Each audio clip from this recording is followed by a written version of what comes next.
Well, I want to show you some fabulous dolls from the period of the Bébés in France. Up until this time, I've been showing you early papier-mâché French poupées. I've been showing you bisque French poupées. I've been showing you porcelain French poupées. Well, when the 1870s went along, there started to be this growth of interest in moving away from the lady doll to a child doll, to a child-form doll. And in so doing that, the entire concept of the body had to change, the facial model had to change, and different doll makers were coming in, notably Emile Gimot, were coming in and making the composition body, which was much more durable and was much easier to make in the child form. Leon Casimir Bru, who had always been considered the premier French doll maker, had been notable for his kid bodies on his poupées, his kid and wooden bodies. So as for composition bodies, what am I going to do? He's thinking, I don't want to get involved in that. I'm just going to keep on making kid bodies.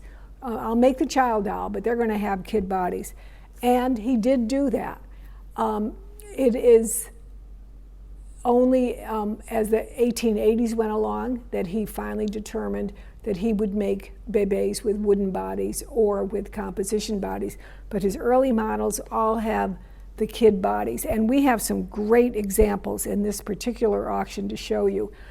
Leading the pack and actually gracing the cover of the catalog is this extraordinary Asian Bru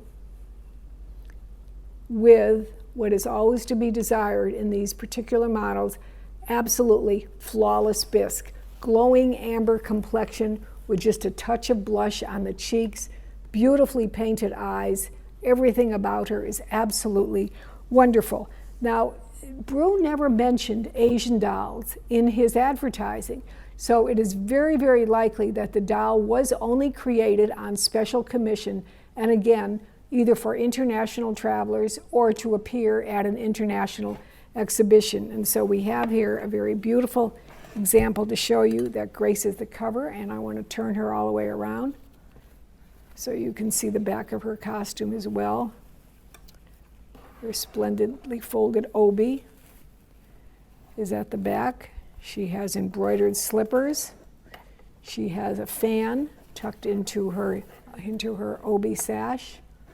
She has lovely hair ornaments, and she has perfect bisque hands and bisque complexion and bisque shoulder plate. An absolutely flawless doll, surely an exhibition model and well worthy of gracing the cover. Extremely rare. We've probably only had, I don't know, maybe 4 Asian Brus in our offerings over 50 years. So extremely rare doll. And sweetheart, you gotta just move down here for just a minute. Now, the classic Bru. The classic Bru face, when people say Bru, this is the face that they tend to look for, the face and the body. She has what is called a little tiny stuck-out tongue tip, and people really love that. She's in wonderful condition. She has a lovely costume, and let me turn it around so you can see her all the way around. Beautiful antique mohair wig and beautiful amber brown inset eyes with that thick, dark liner around the eye socket that really gives that extra punch to the eyes. And I'm sure it was an extra bit of work to produce the doll. A very, very beautiful example. And here is another of that very classic example of Bru right here. She has, we put her up there, and she's in this tiny little size, which is so desirable to collectors today. Very, very lovely costume, beautiful bisque hands, very sturdy body. You turn her around. Oh, she has signed Bru shoes, by the way. In fact, so did her big sister. She has signed Bru shoes as well. Very beautiful Bru. And then from the earliest period of production comes this model, which is known as the Bébé Brevet. Look at this. Oh, talk about dolls in the palm of your hand. Is that one sweet doll? Absolutely, look at her. Everything about it. This is the first model, Bébé, that Bru presented to his clients, and wearing a stunning little antique dress. Fabulous all the way around. Again, beautiful brown eyes.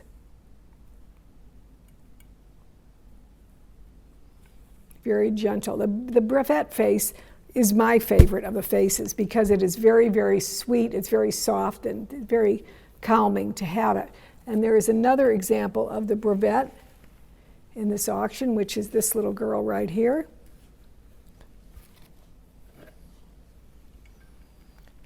And here she is in a slightly larger size. Very, very beautiful example. I think she's brown-eyed also, a darker brown-eyed. Seems our collectors for this particular auction really liked. Oh, I have a note attached to this. You're right. This was Lorna Lieberman's collection, and she had the note on this that the doll was discovered in the carriage house of the Devereaux estate in Swampscott, Massachusetts. So Lorna was ahead of most of us in wanting to preserve the provenance of dolls that she acquired whenever she could, and she always kept those kind of records. So this is a doll, and someone who would purchase her can now look up the Devereaux estate in Swampscott, Mass. and see if you can find out who the little girl in the family might have been about the time of this doll, and maybe you can trace it back further to find any kind of original personal history of the doll and the doll's owner. Would be wonderful to have. And then the second period of Bébés, the second model that they issued, is popularly known as the circle dot. A very, very distinctive face with very chubby cheeks and a chubby throat. And it was designed that way. It's marked on the back with a circle enclosing a dot. And the reason for that marking was that was a location to the doll maker of that the doll was also to be used as their bébé têteur, or their nursing brew. And they had to put a metal screw at the back of the head to make the rubber ball nursing mechanism work. And so that was where you would put the screw for that mechanism if you made a bébé têteur from it. But most of them actually were just bébés, which this one is. And she is beautiful. And in particular, I love her eyes. She has, give this designation to dolls very seldom, but she has what I call splendid eyes. Very beautiful doll. And the costume really enhances and pops out the blue of her eyes. And again, just beautiful, perfect bisque hands. We always look for that in the Brew Bébés. And I want to show you now, I think I'm going to show you the Jumeaux. No, I'm going to show you a few other makers first. Brew is always considered the tops of the French doll makers. Jumeaux was always considered very, very top, but also the most prolific. Then there were other firms that never had the production that Jumeaux did, but whose dolls are avidly sought. And I have several really good examples here for you today. Right here is this wonderful little Schmidt. Look at that face, and she even has her own little dog. This was acquired through a Theriault auction some years back. I think it's Lorna Lieberman's collection. It might be Linda Kellerman, I'm not sure. But acquired through a Theriault auction in exactly the condition it's in now, with the same costume and the dog and the beautiful little face and original body, and everything about it is perfect, like a little Schmidt. You always want to feel on the bottom of the behind of the little Schmidts and see if it's that flat cup, because that designates it's the original Schmidt body, and that darling little size. And then we have this very, very beautiful little girl. Let me see if I can show you the marks on here. You can see the marks on the top of the head.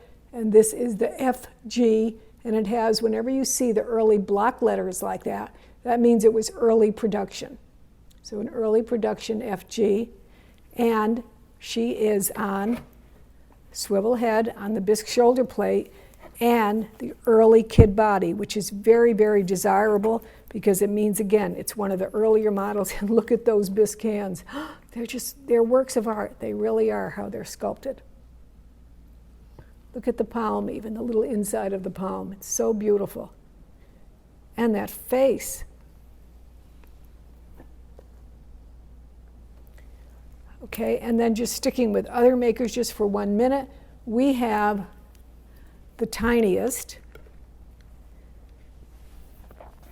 And I don't know if the camera can capture the big girl standing behind me against the background, but that large 38-inch Series C Steiner.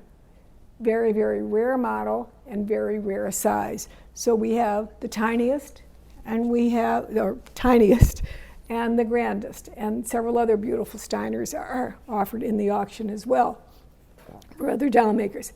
Well, we're going to switch to Jumeau at this point, because Jumeau not only was the most prolific at the time, but certainly, I would say probably the most prolific in this auction of the French makers. And let's just start to line up some of the girls, and you can see these are all, the ones I'm putting up here are all from the early period, and they all have their very distinctive markings of either just a number marking or, let me see where we go.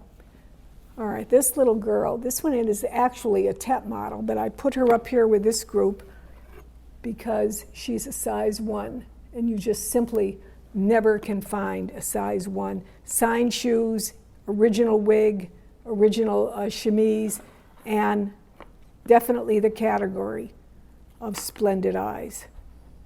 Original earrings. I'm turning her around. Original bow in her hair. Just a fabulous doll.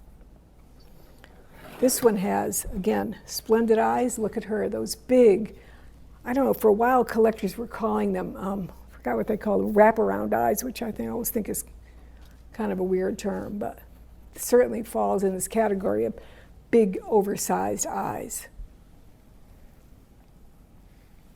We have a beautiful portrait over here, an early portrait Jumeau, just marked with the size number. She has her original lamb's wool wig under this cap. She has her original costume, including the parasol. Absolutely stunning. And let me come around and bring a few more back here.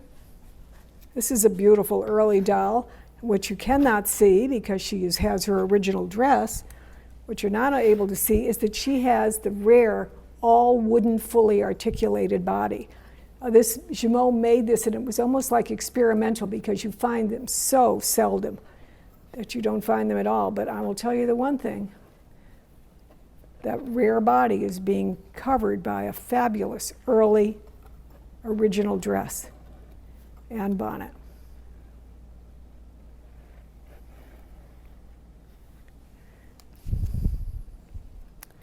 This is a really interesting little Jumeau, because the marking on the size on the back of the head is 5.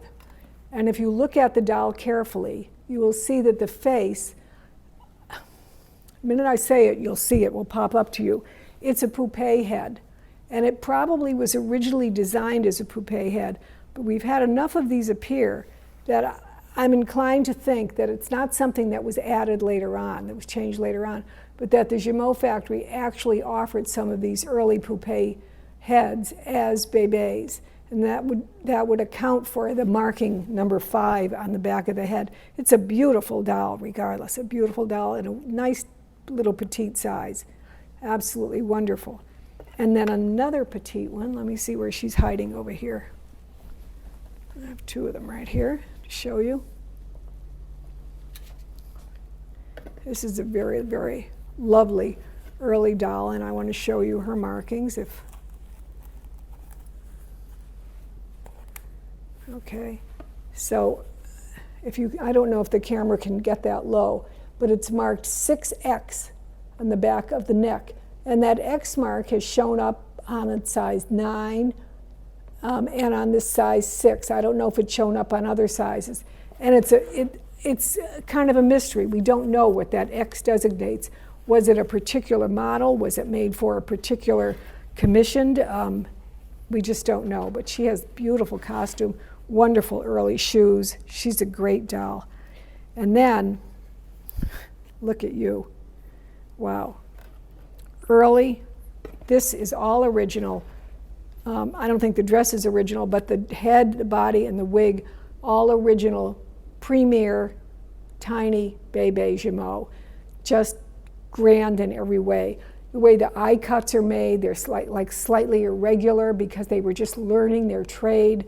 The body is original. It has the original finish on it. It's just a grand little early Bébé. Okay, she's spreading her arms. And what is this we're saying about everybody welcome all to the theme of the open the gates, spring wide the portals, come on in? That's what she's saying to people. That was the theme of that 1904 exhibition. And then the last Jumeau I wanted to show you, oh no, I'm sorry, forgot to show you the fabulous Jumeau Triste, everyone's favorite, the most wonderful classical doll that Jumeau made. Very, very beautiful. Had especially commissioned from the famous French sculptor, Carrier Belleurs. Let me see if I can turn him around. She's kind of crowded here now, but we'll give you a little bit of space because I want you to see this antique wig, waist-length antique wig. Absolutely beautiful. This has the complexion.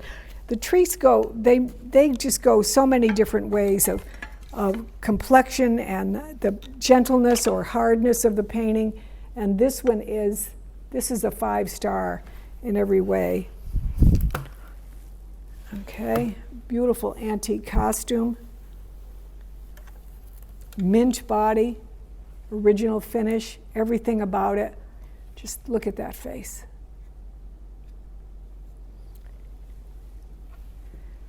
And this doll, the last one I'll show you on here, technically not a Jumeau, but definitely made for the French market. It is the DEP model, DEP, and the DEP model could have been probably made by Simon and Halbig, and sometimes they marketed it with their own dolls and sold it in the German market. But most often, if you find it on a French body, then that's confirmation that it was a DEP made for the French market. And this doll has an unbelievable original costume. Let's count the layers. She has this, look at the apron, that's one layer. This is all applied appliques and beading and metallic fringe on the front. And then we have the next layer down with all of the different braids and ribbons and metallic fringe. And then we have the next layer down. Look at that. And then we have, oh, finally, we have her underwear. And this one says religious Spanish. I don't know what that means. And then, this is what I really wanted to show you. Check out the boots and the socks. Those stockings are all hand knit. And it's incredible. And here, look at the soles of the shoes. This is an absolutely amazing doll. I'll show you the back. Back has the ribbons at the back. This is a hat which we pin to the underside because we're not sure how it goes. But this is a stupendous doll. And those are just some of the French bébés we have. And then I want to show you something. I want to do a little study in the Tête Jumeau. We're going to do that next. And finally, I wanted to show you a selection of the bébé model made by Jumeau that is commonly called Tête, T-E-T-E, because each of them is marked on the back of the head, T-E-T-E, along with artist check marks and all with the Bébé Jumeau markings. And everyone tends to think, oh, well, that's the one they made for the longest period of time, and that's the most that there are, and they're all alike, and so I don't want one of those, or if I have one, that's all I need to have. Well, it ain't so, because I'm showing you here a sample of 1, 2, 3, 4, 5, 6 Tête Jumeau models, all made within the, let's say, 1888 to 1895 period. And all of them having something distinctly different and unique that would give them value in your collection. And if you're looking to buy French dolls, the most affordable to find at this time. So this is something you really should consider. In the middle, I'm showing you one that the minute I saw her, I said, oh, this is a special doll, because she has her original costume on her, including the lingerie with the long extended train, including a lady-shaped body. So she has the slender waist, the modeled bosom, made to be showing wearing ladies' adult clothing of the 1890 period. And her original gown, which is absolutely extraordinary. A two-piece with a top and a long extended skirt. And let me show you the back of it as well. Look at the smocking and the ruffles at the front. And then we turn it around and you can see that it has the long extended skirt in the back. So classic Tet model, but made different by being designed as a ladies' fashion piece. Very, very beautiful doll. Staying in line with the dolls in their original costumes, when this came in, I started looking at it and I said, wow, that looks like an original Jumeau Couturier costume made by Ernestine Jumeau in her workshops. And I turned it around and I was confirmed even more by seeing the workmanship and the style at the back, the quality of the fabric she used with the pattern design on it. The inbed, look at the inset rhinestones all the way around. You'll see those on the front when you come around again too. The actual additional velvet ribbons that run down the front, the lace over the bodice, and even a little matching handkerchief and the matching hat of the same velvet as the cords down the front. And then I found a note attached to it when I was so tickled about this, because the note told how the collector had acquired it it was from the personal collection of Constance Eileen King, and that she had featured it in her early book on Jumeau. So I went and got that book, and look, here she is, a full-page photograph in that early collection of Constance Eileen King, and featured in this book, which is being presented along with the doll, so the provenance of the doll can be kept intact. All original Jumeau, very, very beautiful. I should show you her shoes and socks as well. Shoes and the little original socks, original undergarments, everything about her, original earrings. There's nothing ordinary about this Tet Jumeau. Very special example. Now, if you walked into a doll show and you saw this on someone's table, I don't think you would think it's a Tet Jumeau, but it is. It has the earlier mark. It's a transitional model, probably coming in from like the incised deposé model with the very more smaller eye cuts, very, very different kind of look, very charming, but she is signed Tet Jumeau. So don't just kind of turn your nose up at anything if someone just said, I have a Tet Jumeau. You have to look at the faces and look at the quality and modeling of them. And this beautiful example in her original period costume as well. Signed Jumeau shoes.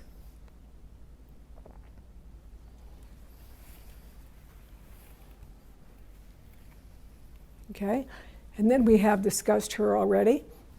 And then we come over here to this girl, and she is, believe it or not, signed Tet Jumeau, but look at the eyes. Once again, she gets my award of the splendid eyes. Absolutely a stunning, stunning doll. Beautiful painting of her lips, beautiful decoration of the eyes, but the eyes themselves just really draw you in. Absolutely outstanding, and a beautiful original early costume as well. A wonderful doll. Let me show you the back as well, because I know that's one of the advantages of having to listen to me for an hour, is you get to see the costumes. Okay? And then finally, also, marked Tet Jumeau, but not just a Tet Jumeau, because she has the rare,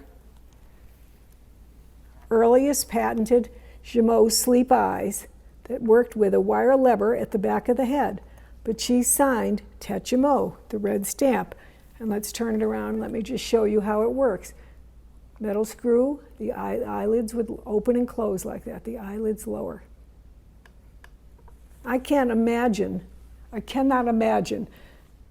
that it was either made very long because it would be so difficult to preserve, or that a child would have this doll for any period of time at all without the eyes popping out or being damaged. So to find one, and that's one of the reasons why they're so very, very rare, I guess. And again, also wearing her original costume and original signed shoes. And then, sitting in front of you on the ground is a splendid and extremely rare size 20 Bébés Jumeau. And you look at the face, What do you think the model is? Yes, you think it's Theriault, but it's not. It's the very rare mark with the incised déposé jumeau. Déposé jumeau, incised on the back of the head. Very rare model, actually establishing it in time about 1884, only made for a very short time. And of all of the jumeau bébés that you can find today, you will wait years before you will find a size 20 in any model. Extremely, extremely rare doll. And those are just some of the beautiful bébé jumeaus we'll be showing you. You need to come and see them all.